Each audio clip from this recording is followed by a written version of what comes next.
This is the tank that just made Germany's entire army stop and stare. One shot, one fortress, gone. This is the atomic tank, America's newest weapon in the Gerand universe. And today we're breaking down exactly what it is, what it can actually do, and why nobody in Germany's command was ready for it. Because once you see what this thing is built around, you'll understand why this single video just changed the balance of power for every tank on that battlefield. Up until now, America's roster in this universe has mostly played support, solid units, but nothing that could go toe-to-toe with Germany's biggest names. That changes here. The atomic tank isn't just a bigger gun bolted onto an old chassis, it's built around a completely different power source, and that difference is the entire story of this episode, and probably the next few after it too. Here's the detail worth pausing on. That glowing core sitting right in the center of its frame isn't just for looks.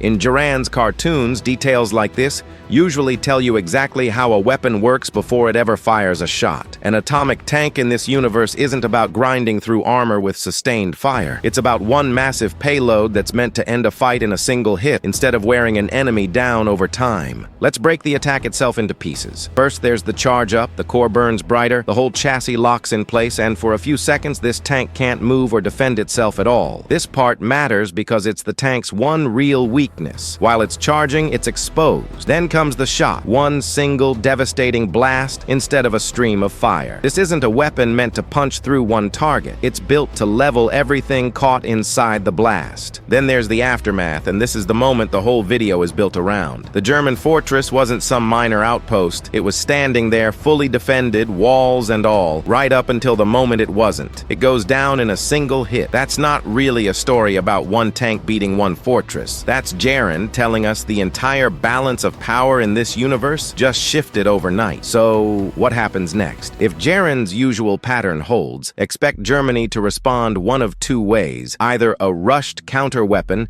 built out of pure desperation, the same way earlier chaos in this universe forced entirely new machines into existence overnight, or a change in strategy entirely, avoiding direct fights and instead targeting the one weakness we already spotted, hitting the atomic tank during that charge-up window before it ever gets the chance to fire. Here's my read on where this goes. This almost certainly isn't the last time we see this design. Gerand tends to escalate fast. Once one side gets a weapon like this, the other side usually finds an answer within a handful of episodes. My prediction is either Germany builds something specifically meant to survive an atomic-level hit, or the atomic tank gets used again before anyone finds a real counter. And that second fight ends up being the one that actually decides who controls this part of the map going forward. That's the atomic tank, broken all the way down. If you want the next one covered the moment it drops, subscribe and drop your own prediction in the comments for what Germany builds next to answer this. See you in the next breakdown.